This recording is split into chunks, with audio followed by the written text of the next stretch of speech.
자, 여러분 이어서 보겠습니다. 그 103페이지 보시면 25번 테마 양도소득금액계산 특례 하여튼 별표에 3개 하시라고 그랬고요. 자, 먼저 1번부터 한번 볼게요. 쭉 읽고 자 읽어보고 그 다음에 제가 이제 설명을 드릴게요. 어떤 건지. 양도소득금액의 구분 계산 등. 그래서 1번은 시험에 나오면 요거는 이제 독립화 문제로 나오는 게 아니라 종합문제 속에서 이제 나오는 건데요. 양가로 1번 봅니다. 다음의 양도소득금액은 구분해서 계산하고 각 소득금액 계산함에 있어서 발생하는 결손금은 이를 다른 소득금액과 통산하지 않습니다. 어떤 소득금액과 어떤 소득금액을 구분 계산하고 결손금을 통산하지 않느냐? 토지, 건물, 부동산에 관한 걸 기타로 얘네들 전부 합친 양도소득금액과 얘네들 소득금액과 또 2번이요. 주식 양도소득금액과 3번 파생상품 양도소득금액은 자, 절 보세요, 여러분들.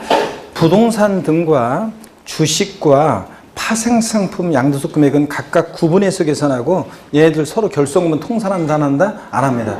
그러니까 토지, 건물, 부동산에 관한 걸 기타로서 한 얘네들끼리는 결손금을 통산하지만 부동산 등과 주식 양도소득금액은 통산한다 안 한다? 안 한다는 얘기입니다. 그 다음에 양가로 2번 결손금 공제 통산 어떻게 하느냐? 세율별 공제 우선 원칙이에요. 그래서 자산별 양도차손은 같은 세율이 정되는 자산의 양도소득금에서 먼저 통산하고요. 남는 미공제분은 다른 세율이 정되는 자산의 양도소득금액에서 통산하고요. 그 다음에 동그라미 2번 미공제분의 처리요. 동그라미 기억번 세율별 공제에서 공제되지 못한 결손금은요. 소멸합니다. 그냥. 니은번 자, 양도소득에서 발생한 이 미공제된 결손금을 종합소득금액이나 퇴직소득금액에서 공제할 수 있다 없다? 없습니다. 양도소득에서 발생한 결손금은. 그 다음에 다음과 세계인으로 이율공제도 받을 수 없습니다. 자, 근데 주의할 것은 자, 부동산 임대소득, 정확히 얘기하면 주택, 임대소득에 대한 결손금은요, 이건 사업소득이라 다음 연도로 2월에서의 결손금을 다음 연도 2월에서 공제받을 수 있어요. 자, 그런데 우리가 주택임대소득은 전년도에 내가 마이너스 비용만 들어가고 막 집 수리하고 뭐하고 막 여러 가지 비용만 많이 들어가고 남는 게 없어요. 자, 그럴 때는 그 결손금은 다음 연도 2월에서 요번에 발생한 주택임대소득과 결손금을 통산할 수 있어요. 그런데 양도소득은 일시적 우발적 소득이기 때문에 다음 연도 2월에서 공제받을 수 있다 없다? 없다는 얘기입니다. 그럼 요 얘기가 지금까지 읽은 얘기가 어떤 건지 쭉 한번 보겠습니다. 여러분 보세요. 갑이라는 양도자가요. 1월 1일부터 12월 31일까지 기간 동안에 있죠. 양도를 합니다. 그럴 때 요때 이제 건물을 양도했는데 마이너스 4천이요. 자, 결손 발생했습니다. 우리가 보면 이제 어떤 이제 상업적 밭 같은 데 보면은, 이런 데, 경리단길 같은 뭐 그런 데도 요즘 그렇다는데, 상권이 이제 거의 형성이 안 돼 있거나 아니면 상권이 이제 죽어 있었었는데, 뭐 젊은 이제 아이디어를 가진 이 임차인들이 막 들어오죠? 그래가지고 상권이 새롭게 명소가 되면서 막 활성화돼요. 자, 그래서 그렇게 되면 임대료가 막 올라가죠? 임대료가 막 올라가고 나중에 처음에 임대를 싸가지고 그 사람들이 들어온 건데 나중에 막 잘 되니까 건물주들이 막 임대료를 올리잖아요. 그래가지고 상권이 막 활성화돼 임대를 올려. 그러니까 그걸 못 버티고 이제 처음에 들어왔던 그 상권을 살렸던 그 사람들이 젠트리페이션인가 뭐라고 해가지고 그 사람들이 다시 나가죠? 그러면 다시 상권이 어떻게 돼? 상권이 또 죽잖아요. 막 그런 것처럼. 어떤 사람이 그 상투 잡았어요. 자, 한참 잘 나갈 때 이제 또 잘 될 줄 알고 샀는데 그 사람들이 나가버리는 바람에 상권이 다시 죽었어요. 그래가지고 팔다 보니까 마이너스 4천 발생했습니다. 또 이 사람이 토지를 팔아요. 양도소득이 2천만 원 발생했고 또 이 사람이 또 건물을 또 팔았는데 양도소득이 1천만 원 발생했습니다. 또 이 사람이 이번에는요. 주식을 팔았어요. 주식을 팔았는데 양도소득이 2천만 원 발생했습니다. 1월 1일부터 12월 31일까지 갑이 전부 다 양도했어요. 그랬을 때 먼저 세율은요. 얘가 이제 예를 들어서 6에서 42% 정도 되는 거고 토지 양도 시의 세율이 50% 세율 정도 되고 또 건물 양도 시 양도세 세율이 만약에 6에서 42% 세율 정도 되는 거라고 할게요. 주식은 뭐 20% 상관없지만요. 어떤 간에 여러분 보세요. 이랬을 때 70%, 그 다음에 50%, 그 다음에 40%, 그 다음에 6에서 42% 있잖아요. 요거는 세율이요. 같은 세율이 적용되는 것은 먼저 결손금 통산한다고 할 때 세율별 공제 적용할 때 얘네들은 다 각각 다른 세율이 적용되는 거예요. 각각 다른 세율이 적용돼요. 그러면 보세요. 먼저 토지, 건물, 부동산에 관한 걸 기타로 산 얘네들끼리는 결속물 통산할 수 있는데, 자, 그랬을 때 결속물 통산 어떻게 하느냐. 먼저 같은 세율이 지정되는 것을 먼저 결속물 통산해요. 자, 그러니까 요거하고 6에서 42% 누진세율 정도는 같은 세율이 지정되는 것을 먼저 결속물 통산합니다. 마이너스 3,000. 그러니까 건물에 대해서는 양도세 내야 안 내요? 안 내겠죠? 그 다음에 남는 미공제분은 같은 세율이 정되는 것을 먼저 결속물 통산하고, 남는 게 있으면 다른 세율이 정되는 것에서 결속물 또 통산합니다. 요거하고 또 결속물 통산해요. 그러니까 마이너스 얼마예요? 1,000. 또 토지에 대해서 양도세 안 내겠죠, 여러분들? 예, 이렇게 마이너스 1,000. 자, 그런 다음에 그러면 주식과 얘네들 부동산 얘네들 결속물 통산을 해야 하네요? 자, 주식과 부동산 등 얘네들 소득금액은 구분 계산하고 결속금 통산하지 않으니까 2,000에 대해서는 양도세가 부과됩니다. 주식에 대해서는. 자, 그러면 세율별 공제에서 공제되지 못한 이 결속금은요, 여러분의 양도소득에서 발생하는 이 결속금을 여러분의 다른 종합소득금액이나 퇴직소득금액에서 통산할 수 있다 없다? 없고, 다음 연도로 2월에서 공제받을 수 있다 없다? 없다는 얘기입니다, 여러분들. 이해되십니까, 여러분? 그래서 원래 부동산은 우리가 사업자가 안 한다면은 원샷 원킬, 우리가 같은 연도에 한 번만 파는 게 좋아요.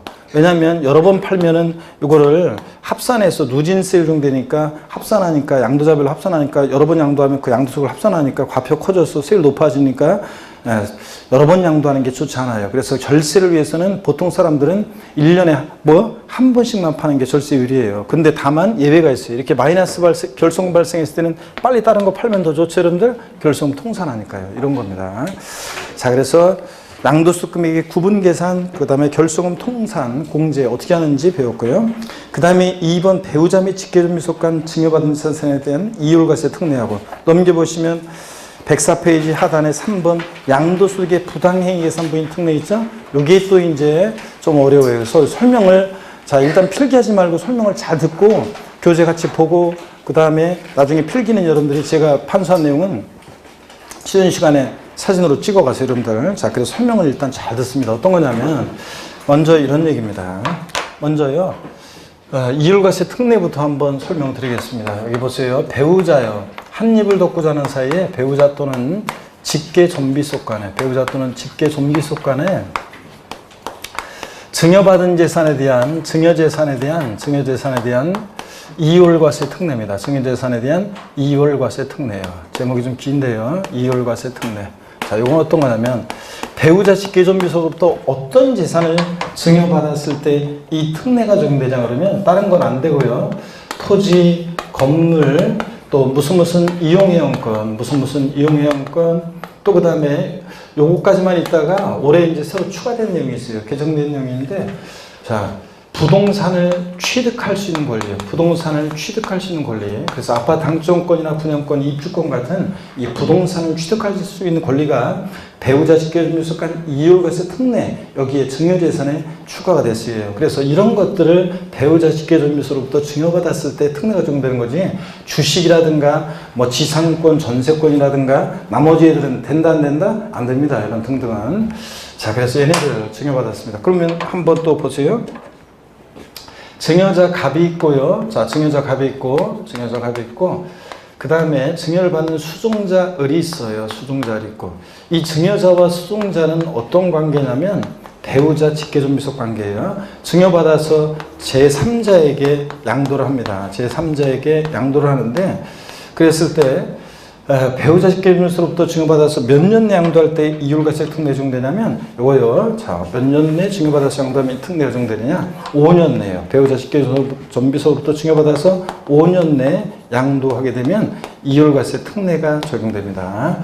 자, 이율과세 특례 그러면 하나하나 한번 보겠습니다. 예를 들어서 갑이 어떤 부동산을 2012년 만약에 10월 달에 취득을 했어요. 취득을 했고요. 5월 달이라고 할게요. 2012년 5월 달에 취득을 했어요. 그리고 이때 취득할 당시, 증여자가 취득한 당시 가격은 2억 원이었어요. 그 다음에 자신의 배우자나 직계존비속에게 증여를 했는데 2017년 예를 들어서 10월 달에 증여를 했습니다. 증여를 했어요. 그리고 증여 당시에 재산 가액은 얼마였냐면 여기에 예를 들어서 5억 원이었어요. 배우자 직계존미소로부터 증여받아서요, 양도를 했는데 병에게 2019년 만약에 8월 달에 예를 들어서 양도를 했습니다. 자, 양도를 했고요. 이때 양도 당시 가격은 얼마였냐면 양도 가격은 이게 7억 원이었습니다. 그러면 배우자 직계존미소로부터 증여받아서 지금 5년 양도했죠? 그럼 이율과세 특례가 적용돼요. 이율과세 특례는 이런 거예요. 납세의무자는 누구냐면 수증자가 수증자 을이 납세 의무자예요. 수증자가 납세 의무자인데, 근데 양도소득세를 계산할 때 자, 양도가액은 7억이에요. 자, 7억인데 취득가격은 증여받은 당시 가격으로 하지 않고 당초 증여자가 취득한 가격을 취득가격으로 해서 계산해요. 양도가격 7억, 취득가액 2억 이런 식으로요. 자, 그 다음에 보유기간도 있잖아요. 원래 증여받은 자산은 증여받은 날로부터 양도일까지로 계산하는데 이율과세 특례가 적용될 때는 장특공제 적용시든 세율 적용시든 다 언제부터 보유기간을 계산하냐면 당초 증여자가 취득한 날로부터 있죠. 양도일까지로요. 당초 증여자가 취득한 날부터 양도일까지로 해서 보유기간 계산합니다. 그래서 보유기간은 당초 증여자의 과배에 당초 증여한 배우자 직계존미소의 취득일로부터 증여자의 취득일로부터 양도일까지로 해가지고 보유기간 계산합니다. 그러면 보유기간이 지금 몇 년 보유한 거예요? 네? 자, 2012년 5월에서 2019년 8월이니까 7년 이상 8년 미만 보유한 거죠? 자, 그러니까 장특공제 같은 거 받을 수 있어요, 없어요? 있습니다, 여러분들. 자, 장특공제 같은 것도 받을 수 있고요. 그 다음에 양도소득세 계산 시에 우리가 기납부한 증여세 같은 거 있잖아요. 원래 제가 아까 그랬어요. 우리가 상속세, 증여세, 상속증여 받으면서 옛날에 냈던 상속세나 증여세는 이번에 이 자산을 팔면서 양도소득세 계산 시 필요경비에 포함해야 안 해요? 안 한다고 그랬잖아요. 근데 예외적으로 이율과세 특례 적용될 때는 기납부한 증여세, 을이 만약에 증여세를 낸 게 따르면 필요경비에 산입해서 공제받을 수 있습니다.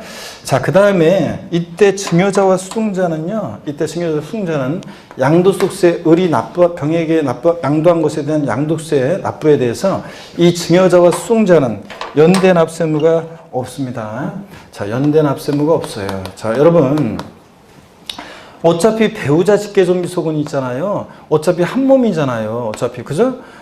어차피 뭐 배우자 직계존미소는 한 몸이지. 다른 몸인가요, 여러분들? 자, 그래서 배우자 직계존미소는 어차피 한 사람한테 세금 부과하면 연대 책임지는 결과하고 똑같잖아요. 그렇기 때문에 자, 증여자, 수증자 사이에 연대 납세 의무가 없다는 얘기입니다. 그래서 이율과세 특례 이거예요. 배우자 직계존미소로부터 토지, 건물, 무슨 이용회원권, 부동산 취득할 수 있는 걸 이런 걸 증여받아서 자, 5년 양도하면 양도세 납세의무자는 수증자인데 취득가격이나 취득시기는 누굴 기준으로 판단한다고요? 당초 증여자 기준으로 판단해요. 자, 그럼 교재를 한번 보겠습니다, 여러분. 자, 교재를 보시니까 103페이지 하단에 2번 배우자 및 직계존미소 간 증여자산 받은 자산에 대한 이율과세입니다. 의이어 상속증여세법, 의의는 줄글 필요 없어요. 상속증여세법 의의 10년간 6억 원의 배우자 증여 공제 규정을 악용하여 우리가 배우자 간에는 10년 동안 지금 증여받은 때로부터 10년 내 기간 동안에 6억 원까지 증여 공제를 받을 수 있어요.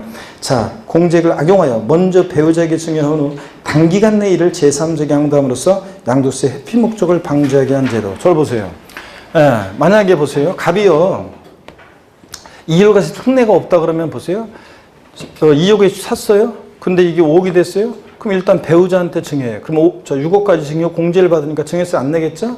그 다음에 이제 10년 내는 증여세 안 내니까. 그런 다음에 요거 얼마 있다가 지금 제가 7억에 팔았다고 했는데 5억에 팔아요. 그러면 증여세도 안 내죠? 그 다음에 또 5억에 팔면 양도세도 안 내겠죠? 얼마 있다 바로 팔면? 자, 이렇게 조세 회피하는 것을 막기 위해서 이율과세 특례 규정을 두고 있는 거예요. 자, 넘어갑니다. 104페이지요.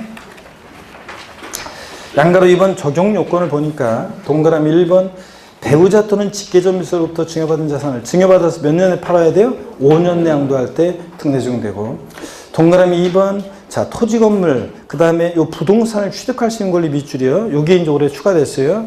토지 건물 부동산을 취득할 수 있는 권리 밑줄 그 다음에 특정 시설물 이용 이용권 이런 것들을 증여받았을 때 특례가 적용됩니다.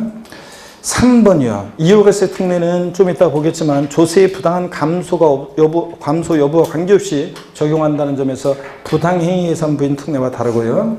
4번이요.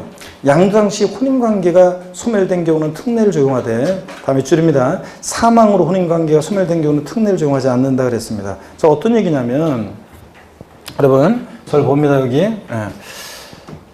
배우자로부터 증여를 받아서, 안 보는 사람인데, 배우자로부터 증여를 받아서 5년 내 양도할 때, 얘네들 둘이가 이혼했어요, 이혼. 예. 그런 경우에도 특례를 적용합니다. 혼인관계가 소멸된 경우도. 만약에 그렇지 않아 보세요. 사람들이 이 규정이 없으면 사람들이 다 어떻게 합니까? 세금 몇 억을 만약에 줄일 수 있다? 자, 그러면 사람들이 일단 배우자한테 증여했다가, 양도할 시점에 둘이 법률상 이혼해버리죠?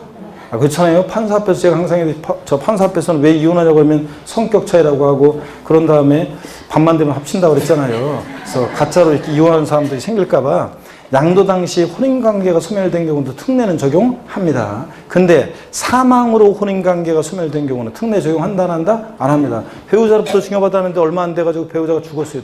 자, 그런 경우에는 사망으로 혼인관계가 소멸된 경우는 특례를 적용해야 하나요? 안 합니다. 그때는 악용의 소지가 없잖아요.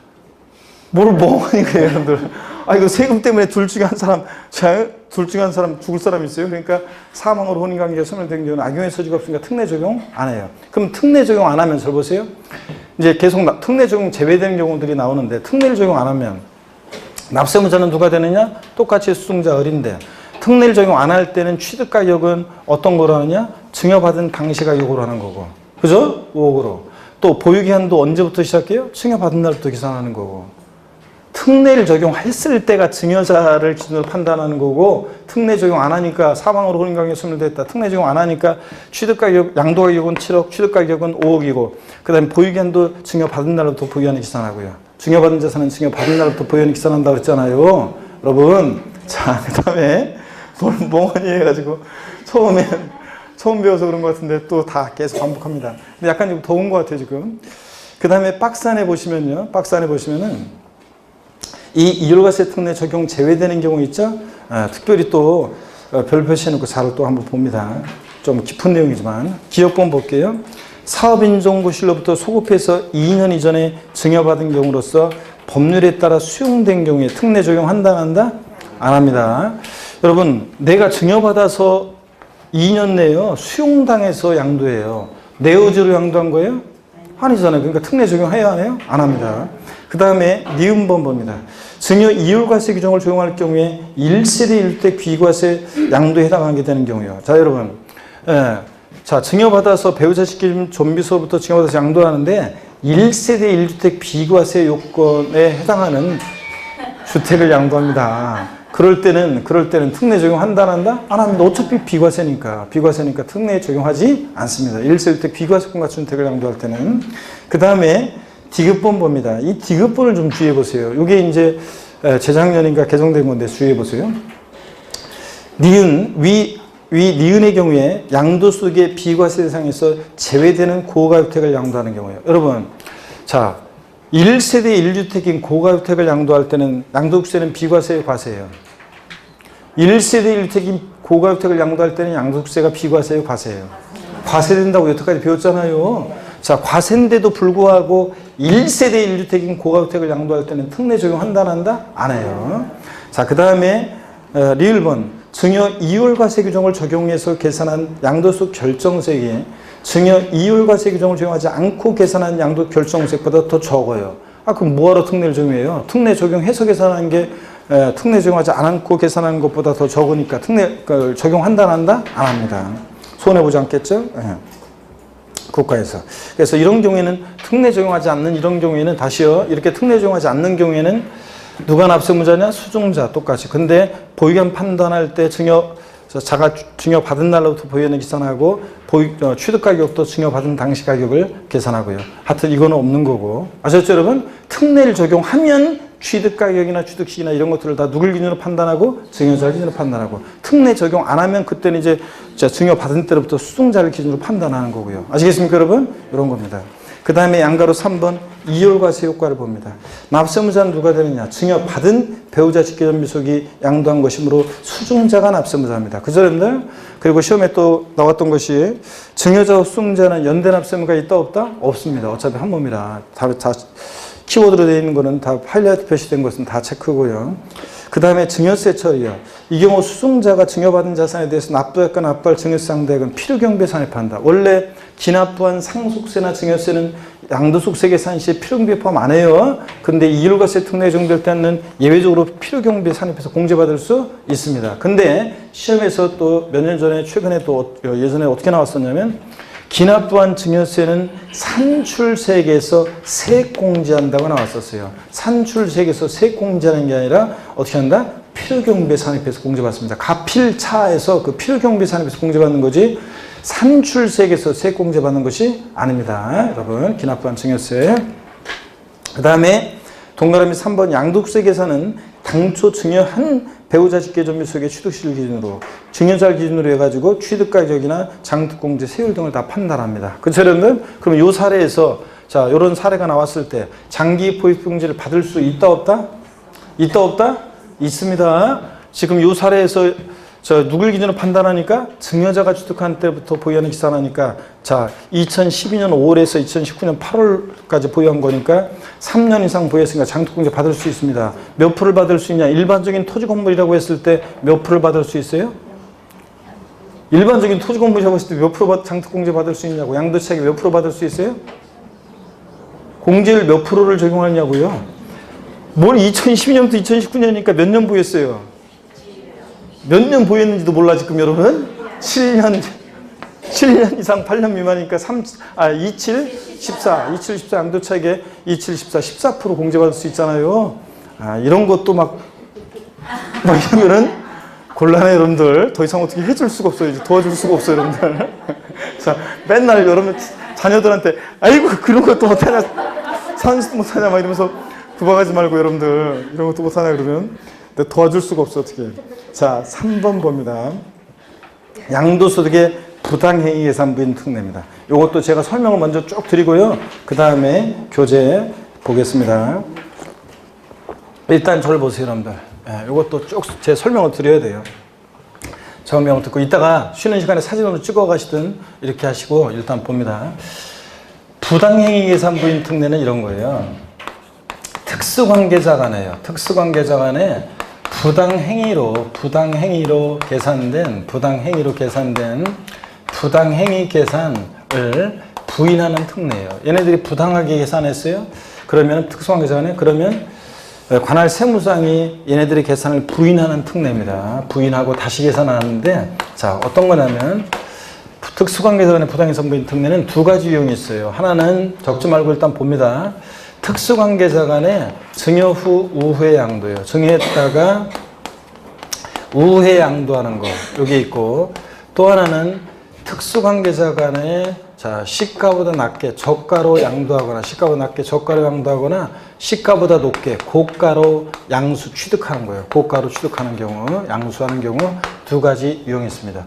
여기서 말하는 특수관계자라는 것은 우리 국세기본법에 나오는 그 특수관계자예요. 그래가지고 친족관계 등이 있거나 경영지배관계가 있거나 경제적 연관관계가 있다. 그러면 특수관계자입니다. 친족관계 등이 있거나 등등, 아니면 경영지배관계 또 아니면 경제적 연관관계가 있을 때 특수관계자라고 하는데, 여러분 제가 사업주고요. 우리 회사 종업원과 사업주인 저는 특수관계자겠어요? 아니겠어요?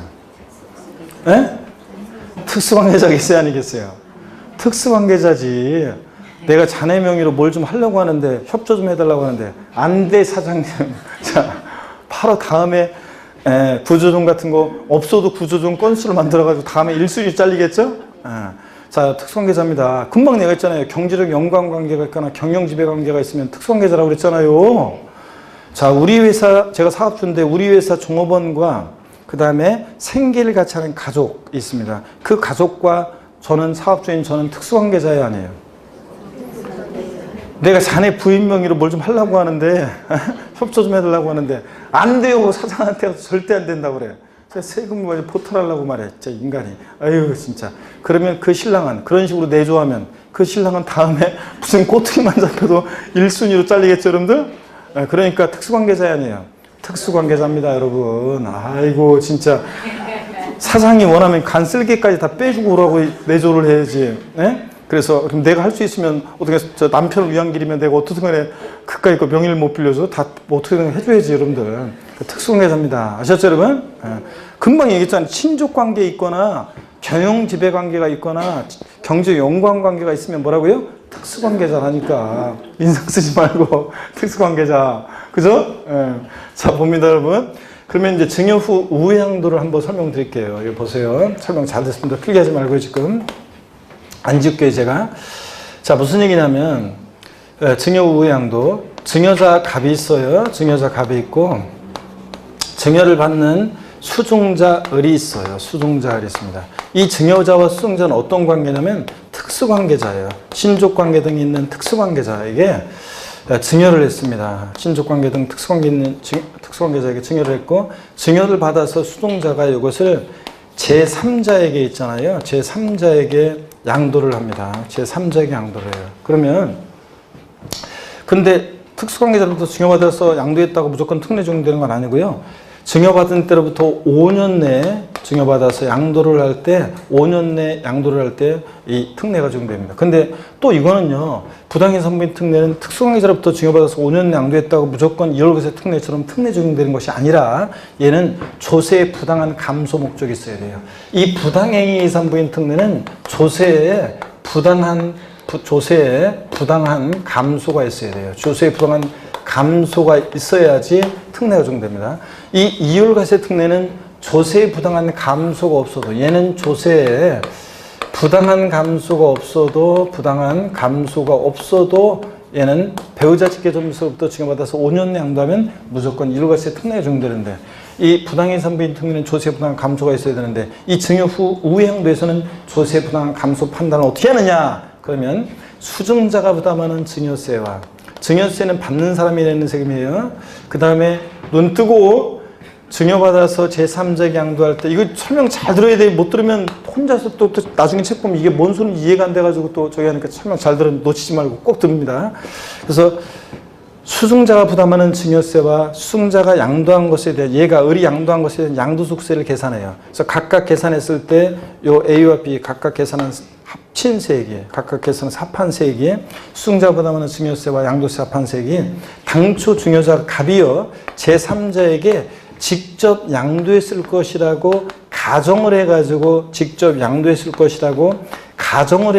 양도소득세를 계산해 봐요. 그랬더니 잘 봅니다.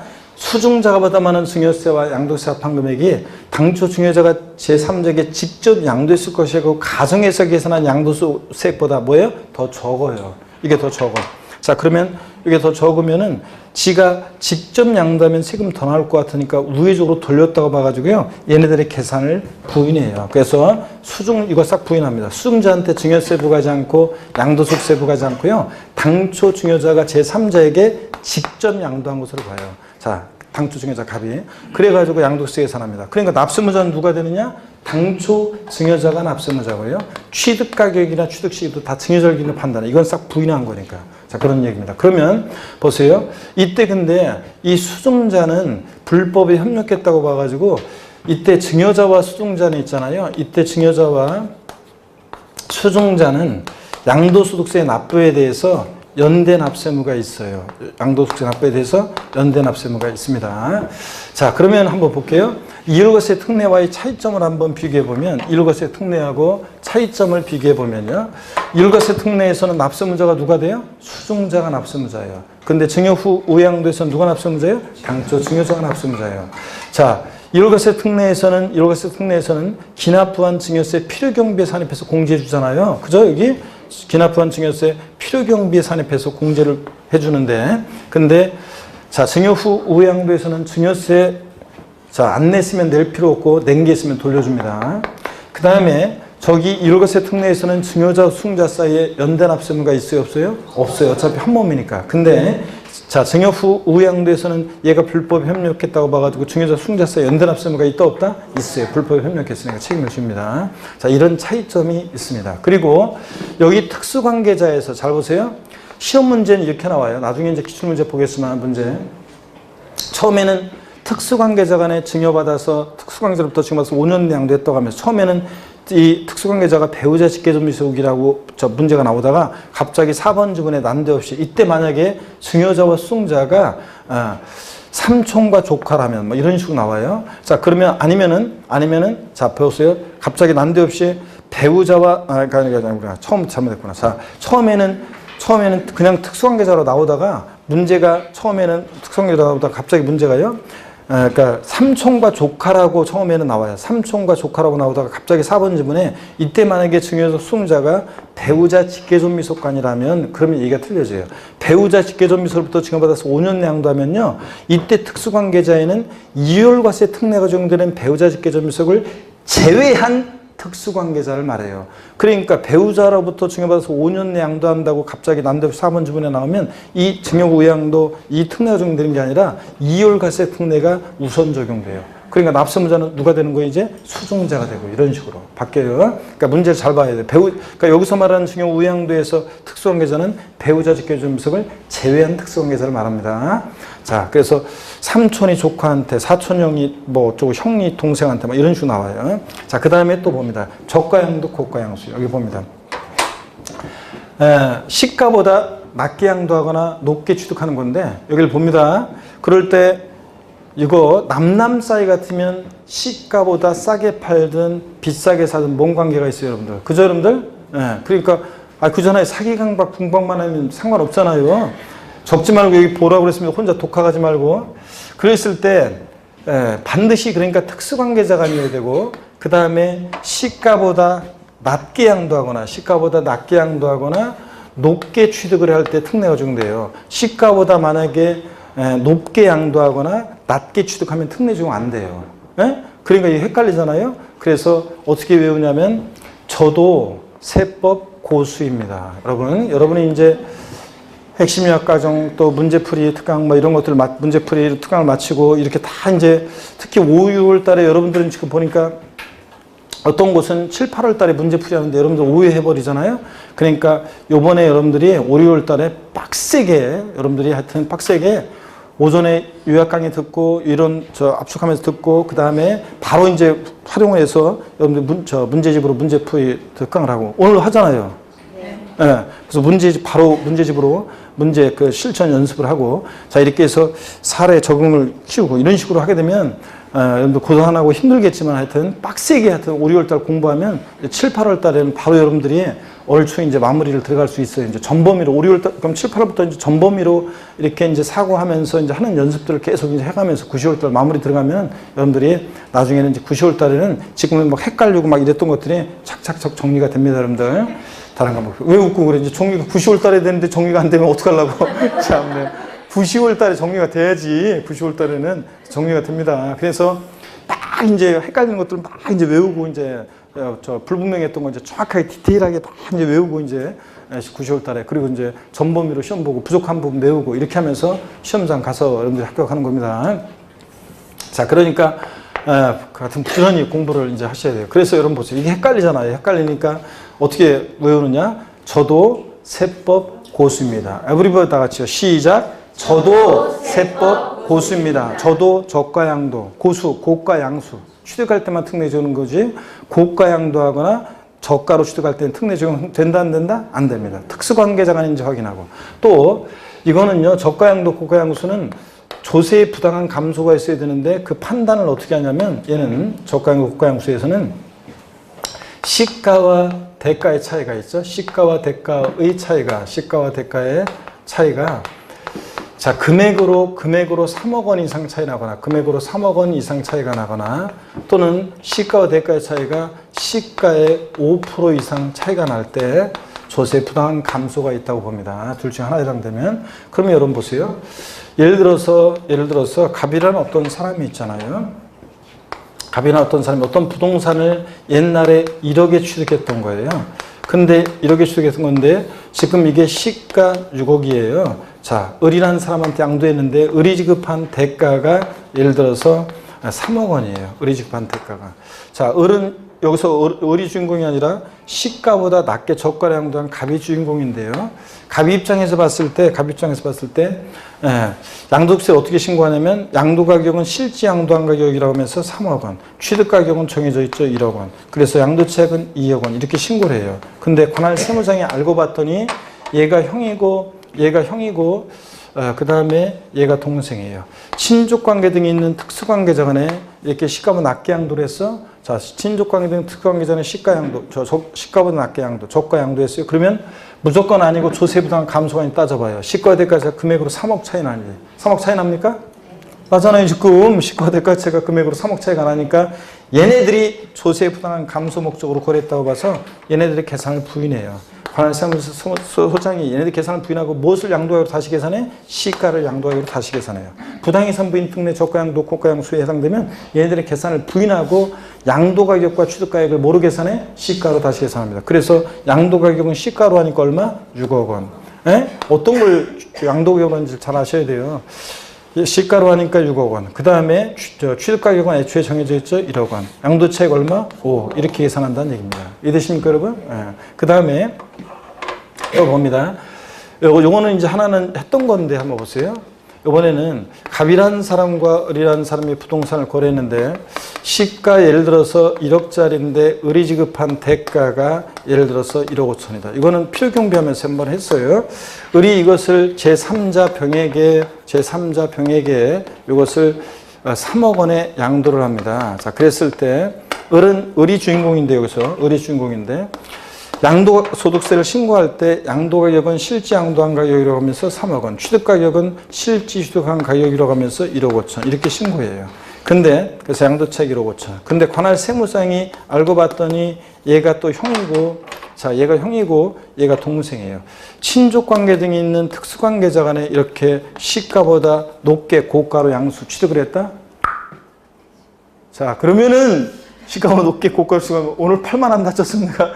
구박을 하려고 했는데 부상을 입어가지고 봐준다. 자, 봅니다. 자, 아이고 그 사이에 눈을 감고 있어. 자, 잠을 쏙 빼게 제가 달아나게 해야지. 좋으신 분이 있으면 다음에는 우리와 같이처럼 누군지 지적을 한 다음에 또 한번 박수를 쳐드리도록 하겠습니다. 자, 그래서 보세요.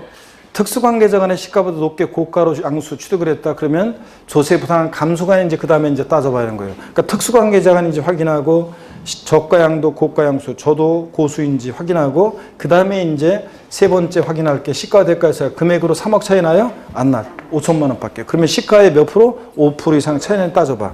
시가 1억에 5%니까 500만 원 이상 차이가 나죠? 그럼 얘네들 계산을 부인하고 조세 부담 감소가 있다고 봐서 얘 계산을 부인하고 무엇을 취득가격으로 다시 계산해? 시가를 해요.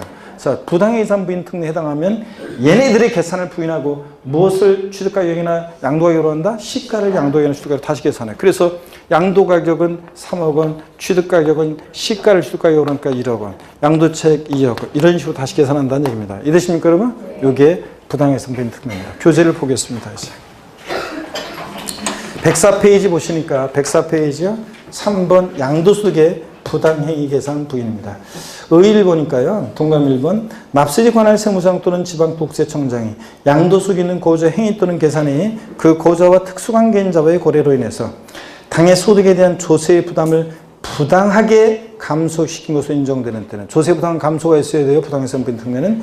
자, 화살표 보니까 다음 아래에 기업과 니은에 해당한 경우를 말한다. 다만 시가와 거래가의 차액이 금액으로 얼마? 3억 원 이상이거나 시가의 몇 프로? 5% 상당한 금액 이상인 경우에 한한다. 그럴 때 특례 적용하고요. 기업권 특수관계자 간의 저가양도 고가양수의 경우요. 저도 세법 고수입니다. 자, 이런 경우나 또는 니은번 부당해상 부인 특례는 그 밖에 특수관계자와의 거래로 해당 연도에 양도가액 또는 필요경비 계산 시 조세 부담을 부당하게 감소시킨 것으로 인정되는 때 자, 부당행위를 부인하고 다시 계산합니다. 2번이요. 결론이요. 그 고자 행위 또는 계산에 관계없이 자, 부당해상 부인 특례에 해당하면 얘네들의 계산에 관계없이 소득세법 승인에 따라 당연도 소득금액을 다시 관할 세무상이 계산할 수 있는 것을 말합니다.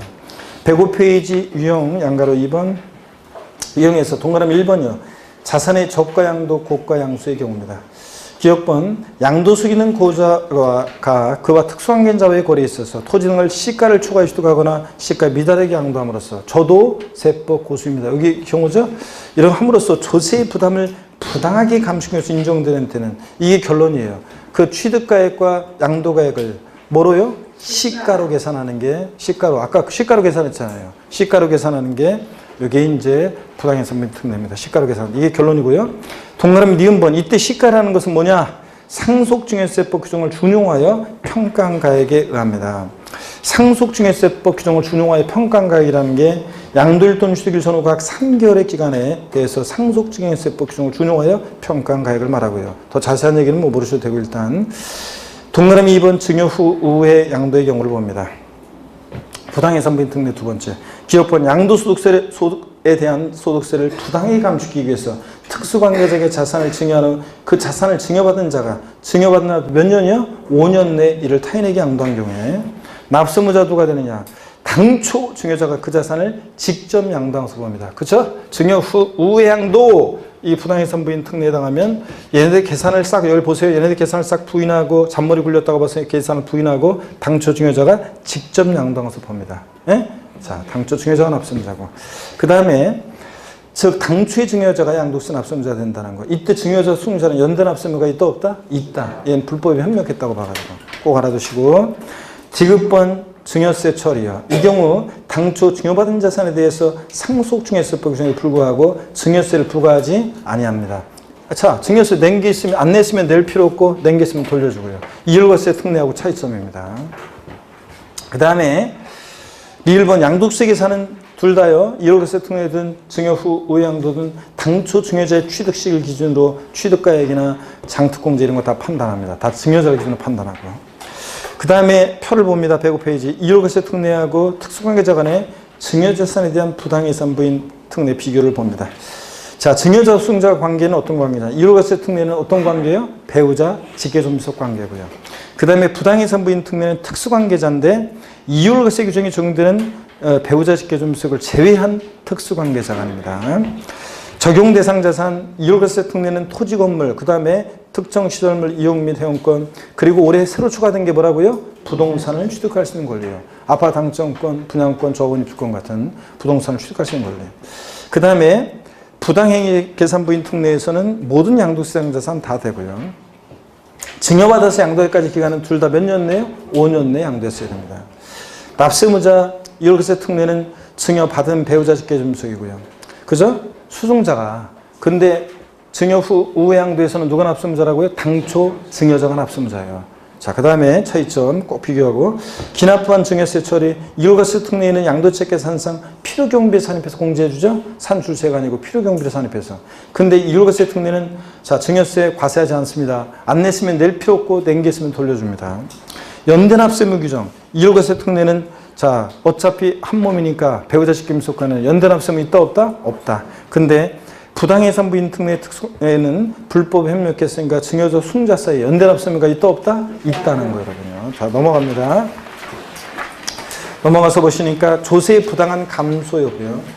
자, 이율과세 특례는 조세의 부당한 감소가 없어도 배우자 직계존비속으로부터 증여받아서 몇 년 내? 5년 내 양도하면 무조건 이율과세 특례가 적용돼요.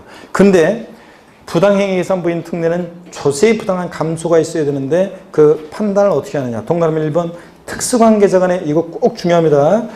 특수관계자 간의 증여 후 우양도는 수증자가 부담하는 증여세와 양도세 합한 세액이 당초 증여자가 직접 양도한 것으로 계산한 양도세보다 뭐 할 때? 적을 때요. 여러분 봅니다.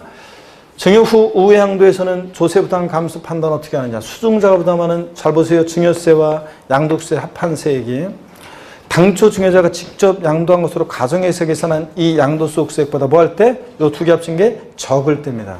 만약에 이 두 개 수증자가 부담하는 증여세, 양도세 합한 세액이 이거보다 더 크다 그러면 특례 적용 안 되니까 그때는 납세무자 누구냐? 수증자 을이. 이때는 이제 이거 생각하면 안 돼요, 갑은. 자, 수증자 을이 양도한 거고 취득가격이나 취득시기도 다 누굴 기준으로 판단해? 수증자 기준으로 판단하는 거고. 자, 이게 두 개 합친 게 더 클 때는. 근데 적다 그러면 이제 얘네들 계산을 싹 부인하고 당초 증여자가 직접 양도한 것으로 보는 거고요. 아시겠습니까, 여러분? 이런 얘기입니다. 그 다음에 동그라미 2번 특수관계자 간의 저가양도 고가양수의 경우에는 시가 거래가 차액이 시가 몇 프로? 5% 이상이거나 금액으로 얼마? 3억 원 이상인 경우요. 숫자를 뒤바꿀 수 있으니까 정확히 알아둡니다. 시가의 5%.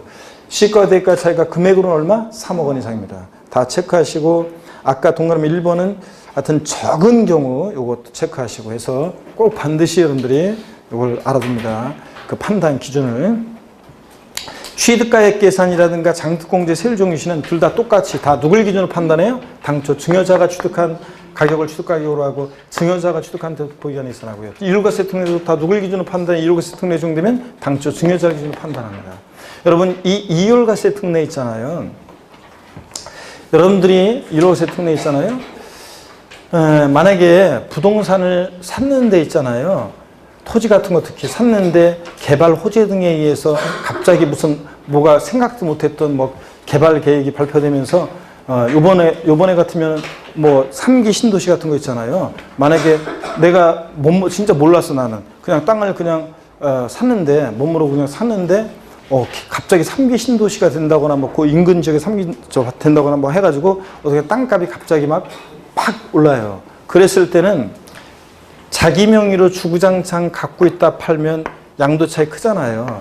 그런데 일단은 그럴 때는 배우자한테 증여했다가 몇 년 지나서 팔아야 돼요? 5년 지나서 팔면 어떻든 간에 5년 동안 부동산에 돈이 묶이는 단점은 있지만 5년 지나서 팔면 자기 명의로 쭉 갖고 있다 파는 것보다는 훨씬 양도세를 절세할 수 있습니다. 물론 배우자한테 일단 증여했다가 5년 지나서 팔아야지 5년 내 팔면 소용없습니다. 그때는 취득가격이나 취득시를 누굴 기준으로 판단하니까 취득가격을 증여자 기준으로 판단하니까 소용은 없고요. 자, 이런 얘기.